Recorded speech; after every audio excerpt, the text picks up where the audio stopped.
밤이나 낮이나 주님 생각 잘 때나 깰 때 함께 하소서. 지혜의 주여 말씀으로써 언제나 내 안에 계십소서. 주는 내 아버지 나는 아들 주 안에 내가 늘 살고 지고.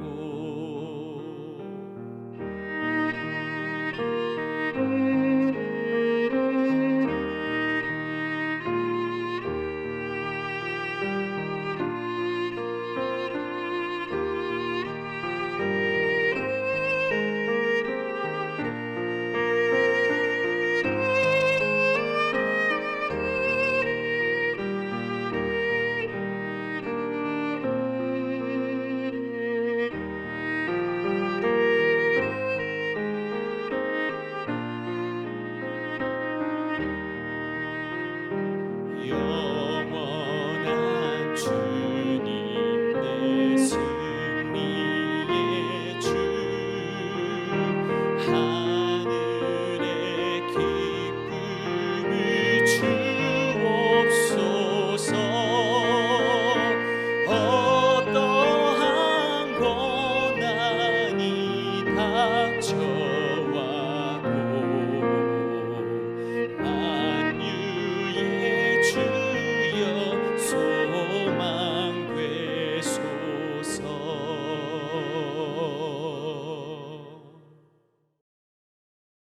샬롬, 귀한 하루를 말씀 묵상과 기도로 시작하는 우리 귀한 식구들에게 하나님 우리 아버지와 주 예수 그리스도로부터 은혜와 평강이 풍성하기를 축복합니다. 오늘 말씀 잠언 14장 8절 9절 우리 같이 읽겠습니다. 슬기로운 자의 지혜는 자기의 길을 아는 것이라도 미련한 자의 어리석음은 속이는 것이니라. 미련한 자는 죄를 심상히 여겨도 정직한 자 중에는 은혜가 있느니라. 아멘. 인생의 여정을 걸어가는 동안 인생의 방향을 설정하고 나름대로의 목표를 설정하여 나아가게 되죠. 그 과정에서 수많은 선택과 판단의 과정들 거치고요. 또 상황 대처하면서 내가 설정한 그 목표를 향해 나아가게 됩니다. 그렇게 눈앞에 있는 상황들을 대처하다 보면 큰 방향을 놓치게 되죠. 그래서 정작 내가 가려고 했던 것과 다른 방향으로 내가 계획하는 것들과 다른 상황으로 내가 지금 거기에 딸려가고 있는 것 경험하게 됩니다. 그러니까 중간 점검이 아주 중요하죠. 제대로 가고 있는지 방향은 틀리지 않았는지 뭐 이런 것들을 확인하는 겁니다. 따라서 인생의 여정에서 목표를 향해 나아가는 방향이 제대로 잡혀 있는지 살피는 것, 이건 정말 중요한데 오늘 우리에게 주신 말씀 바로 그와 관련된 말씀입니다. 본문 말씀 같이 읽겠습니다. 슬기로운 자의 지혜는 자기의 길을 아는 것이라도 미련한 자의 어리석음은 속이는 것이니라. 미련한 자는 죄를 심상히 여겨도 정직한 자 중에는 은혜가 있느니라. 아멘. 자, 하나님을 경외함으로 지니게 되는 참 지혜는 자기의 길이 어떤 길인지 알게 합니다. 자, 참된 지혜라는 거 우리가 알잖아요. 그죠? 자, 하나님 말씀을 마음에 새기고 그 말씀에 순종함으로 누리게 되는 거잖아요. 그렇게 행하면 하나님의 말씀을 깊이 마음에 계속해 새기게 되겠죠. 하루, 일주일, 한 달, 1년, 10년 이렇게 말씀이 마음에 잘 새겨지게 되면 그 말씀을 따라 행하는 게 뭔지 알게 되고 하나님의 말씀을 따라 행하는 것을 경험하면 하나님의 인도하심을 알게 돼요. 그게 반복되는, 그게 선순환이 되면 더 깊이 말씀 안에 잠기고 또 인도하심을 받는, 그래서 지혜도 함께 깊어지는 겁니다. 그 지혜를 가지고 살아가는 사람, 삶의 자리에서 하나님의 인도하심이 뭔지 정확히 알게 되죠. 그 고백이 기록된 것이 우리 시편 119편 105절이죠. 같이 한번 읽어보겠습니다. 주의 말씀은 내 발의 등이요 내 길의 빛이니이다. 아멘. 자, 반면에 미련한 자의 어리석음은 속이는 것이다 이렇게 말씀합니다. 여기 속인다라고 하는 것은 자신을 속이는 것입니다. 그러니까 이 속인다라고 할 때 대상이 누구냐면 자기 자신이에요. 따라서 미련한 자의 어리석음은 자신에게 속는 삶을 살아가는 것이다 라는 말씀과 같습니다. 자, 그런 미련한 사람들, 오늘 말씀을 보니까 죄를 심상히 여깁니다. 여기 심상히 여긴다라고 하는 말은 무관심하다, 무감각하다 이렇게 바꿀 수 있어요. 그러니까 그런 미련한 사람들은 죄를 아주 가볍게 여기고 무관심하게 되고, 그리고 죄를 범하고 있지만 무감각한 상태에 빠져서 내가 이거 정말 죄를 짓는 건가? 잘 모르는 것, 그런 상태에 놓이게 되는 겁니다. 자, 하나님의 말씀을 벗어난 것이 죄의 정의 아니겠습니까? 그러니까 죄를 심상히 여긴다, 이것은 하나님의 말씀을 벗어나는 거죠. 말씀대로 안 하고 말씀을 구하지 않고 말씀에 순종하지 않고 사는 것에 대해 별 대수롭지 않게 여기고 무감각한 상태에 빠지게 된다라고 하는 말씀입니다. 자, 오늘 말씀 본문 같이 읽어보죠. 슬기로운 자의 지혜는 자기의 길을 아는 것이라도 미련한 자의 어리석음은 속이는 것이니라. 미련한 자는 죄를 심상히 여겨도 정직한 자 중에는 은혜가 있느니라. 아멘. 자, 오늘 이 말씀 내게 주시는 말씀으로 받아 묵상하며 순종하는 성도 어떻게 할까요? 우리 같이 읽겠습니다. 하나님을 경외하는 참 지혜로 나를 돌아보고 믿음의 정도로 나아갑니다. 한 번 더. 하나님을 경외하는 참 지혜로 나를 잘 돌아보고 믿음의 정도로 나아갑니다. 자, 한 해를 시작할 때 여러 가지 계획들 세우지 않습니까? 그리고 나름 의욕을 가지고 뭔가를 하려고 합니다. 그런데 내일 무슨 일이 내게 일어날지 알 수 없잖아요. 예기치 못한 상황들이 끊임없이 벌어지잖아요. 거기에 대처하면서 살아가게 되죠. 그러다 보면 처음 지녔던 계획이 자꾸 틀어지고 변경되는 경험들을 우리 하게 됩니다. 자, 참지혜를 가진 슬기로운 사람들은 그때마다 다시 이렇게 해서 내가 변경된 또는 상황이 달라진 예기치 못한 이런 상황이 발생해서 이렇게 했는데 내가 지금 가려고 하는 믿음의 정도를 벗어나는 건 아닌가? 이걸 확인하게 됩니다. 마치 나침반을 가지고 정확하게 방향을 잡는 것과 같은 것이죠. 막 파도가 막 치는 거죠. 비바람이 불어요. 그래서 그거를 이겨내려고 막 하다가 보니까 이 배가 가야 할 항로를 벗어나는 겁니다. 그때는 어떻게 다시 잡을 수 있나요? 나침반을 가지고 방향을 잡아야 하는 거죠. 하나님의 말씀을 묵상하고 하나님의 인도하심을 따르는 것, 이게 믿음의 정도, 바른 길로 나아가는 아주 중요한 핵심 요소라는 거, 이걸 분명히 인식하는 거죠. 그게 지혜입니다. 하지만 자, 미련한 자의 어리석음은 자신이 가고 있는 길 스스로 문제 없다고 생각하는 겁니다. 그리고 말씀을 벗어난 것이 죄인데 그 말씀을 벗어나는 거 아주 중요하게 생각하지 않는 겁니다. 그래서 자신의 삶의 방향이 말씀을 벗어나서 믿음의 정도를 이탈해 있는데 중요하지 않게 여기고 소홀히 여기고 관심이 없으니까 무감각해진 상태로 그냥 막 가는 거죠. 지금 왜 살고 있습니까? 이렇게 물으면 하나님의 영광을 위해 삽니다. 이 답이 딱 나와야 되는 거 아니겠습니까? 그게 인생의 길인데 지금 왜 살고 있습니까? 이 질문에 정확한 그 답이 나오질 않는 사람들이 정말 많은 거 아니겠습니까? 인생의 방향을 하나님께로 돌리는 참된 회개가 뭔지도 잘 모릅니다.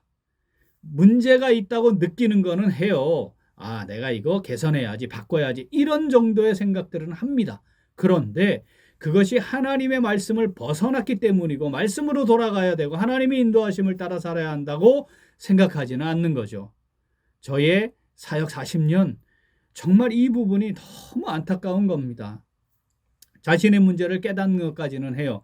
말씀이 떨어질 때 그것에 대해 아멘, 진심으로 응답하기도 합니다. 문제는 거기까지라는 거죠.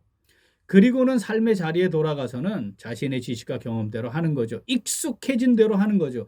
왜냐하면 말씀을 따라 하는 게 지금까지 내가 살아온 것과 충돌이 많이 일어나는 것 때문입니다. 다면평가라는 걸 실시하지 않습니까? 여러 사람들에 의해서 나를 평가를 받는 겁니다. 이게 이제 인사평가를 할 때 도입되기도 한 건데, 내가 왜 사람 이렇게 평가받았지? 이런 사람들이 굉장히 많습니다. 자기가 생각할 때 자기는 이런 사람이라고 생각하는 거예요. 그런데 주변에 다면 평가를 해보면 자기의 삶은 그렇지 않다는 거죠. 그래서 이 평가가 문제가 있다고 생각하는 사람들이 꽤 많은 것을 제가 보았습니다. 자, 참 지혜는 하나님의 말씀을 마음에 새기고 그 말씀을 가지고 묵상하며 말씀대로 살려고 하기 때문에 자기를 비출 줄 압니다. 교훈책망 바르게 하면 이게 반복해서 선순환이 일어나잖아요. 그러니까 변화되고 성장하고 성숙이 있는데, 지혜가 없는 사람, 미련한 사람들은 그 어리석음이 이렇게 이런 것들을 잔소리로 여기게 만들어 귀로 듣기는 하지만 마음으로 듣지 않아요. 그러면서 자기는 문제 없다고 생각하거나 나는 잘하고 있다고 착각하고 있는 거죠. 정말 자기에게 속는 사람들 대표적인 유형이 바로 그런 겁니다. 중요한 것, 자, 나에게 속아서 살아가는 어리석음 가운데 있지 말아야 합니다. 사랑하는 우리 귀한 식구들, 나의 걸음의 방향은 어떻습니까? 말씀의 거울에 나를 잘 돌아보는 삶 살고 있습니까? 그 지혜를 따라 살아가고 있습니까? 믿음의 정도를 걸어가고 있습니까? 우리 심각하게 살피고 돌아보면 좋겠습니다. 말씀 묵상과 기도의 시간이 정말 제대로 되고 있나요? 하나님 앞에 예배하는 것이 정말 하나님 앞에 내 몸, 내 삶을 드리는 예배가 되고 있나요? 기도회마다 참석하여서 기도하는 시간들을 갖고 있나요? 봉사와 섬김의 삶을 잘 살아가고 있나요? 내 마음대로 내 뜻대로 사는 것이 아니라 하나님 뜻대로 하나님 마음대로 하나님의 영광을 위해 살아가고 있습니다. 이 고백이 정말 드려지고 있나요? 우리가 잘 살펴보면 좋겠습니다. 잠언 14장 8절 9절 본문 읽습니다. 슬기로운 자의 지혜는 자기의 길을 아는 것이라도 미련한 자의 어리석음은 속이는 것이니라. 미련한 자는 죄를 심상히 여겨도 정직한 자 중에는 은혜가 있느니라. 아멘. 하나님의 말씀을 마음에 새기고 그 말씀을 묵상하고 기도함으로 하나님을 경외하는 참된 지혜를 가지고 믿음의 정도를 잘 보고 힘차게 걸어 나아가는 오늘, 그리고 매일매일 우리의 삶이 될 수 있기를 간절히 소원합니다. 아멘. 함께 기도하겠습니다. 하나님 아버지, 우리에게 참된 지혜를 알게 하시고 지혜를 따라 내가 가는 길이 어떤 길인지 알고 어리석음에 속지 않고 믿음의 정도를 따라 나갈 수 있도록 은혜 베풀어 주시니 감사합니다. 그런데 저희들은 하나님의 말씀을 마음에 새기고 순종하는 경외함으로 주어지는 지혜를 소홀히 여겼습니다. 나의 생각과 판단에 따라 길을 정하고 걸음을 내딛는 것에 익숙해서 하나님의 말씀의 인도하심을 따라 나가는 것 소홀히 여겼습니다. 지금 내가 가는 길의 방향은 맞는지, 하나님께서 인도하심을 따라 나아가는 것인지, 신앙적 목표를 달성하기 위해 나가는 것인지, 하나님의 영광을 위해 사는 것인지 제대로 살피지 않았습니다. 나를 잘 돌아보지 못해 내가 잘하고 있는 것처럼 생각하고 하나님의 말씀과 인도하심에 귀 기울여 끊임없이 성숙의 과정을 놓쳤습니다. 나를 향해 조언하고 충고하는 그 소리도 듣지 못하고 교만한 상태에 있었습니다. 하나님 아버지, 이 시간 회개합니다. 저희들을 불쌍히 여겨주시고 용서하시고 용납하여 주시옵소서. 이제 하나님의 말씀을 마음에 새기고 그 말씀을 묵상하고 기도함으로 하나님을 경외하는 이 참된 지혜를 얻어서 나의 삶의 걸음을 늘 살피며 믿음의 정도를 바르게 제대로 걸어가기를 간절히 소원합니다. 하나님 아버지, 지혜의 영이신 성령으로 저희들을 붙잡아 주시고 인도하시고 함께하여 주시옵소서. 감사드리며 예수님 이름으로 기도합니다. 아멘. 오늘도 그 기도는 미래자립교회와 농어촌교회를 위하여입니다. 먼저 미래자립교회를 위하여 기도하겠습니다. 미래자립교회들이 하나님의 말씀을 담대히 증거하며 영혼을 살리고 세우고 온전케 하는 일에 초점을 맞춰 사역하고 또 하나님의 채우심을 경험하며 사명을 감당할 수 있도록 기도하겠습니다. 또한 농어촌교회를 위하여 기도하겠습니다. 총회와 지역교회 차원에서 농어촌교회 사역자들을 지원하는 체계가 잘 세워져 우리 사역과 생활에 어려움이 없도록 우리 기도 제목 보시면서 함께 기도하겠습니다. 이어서 육신의 연약함으로 치료 중에 있는 식구들과 생활에 어려움을 겪고 있는 식구들과 군복무 중인 형제들과 타 지역에서 머물고 있는 교회 식구들과 학업 중에 있는 청년들 위해 기도하시고 각자 기도 제목 가지고 함께 기도하겠습니다. 기도합니다.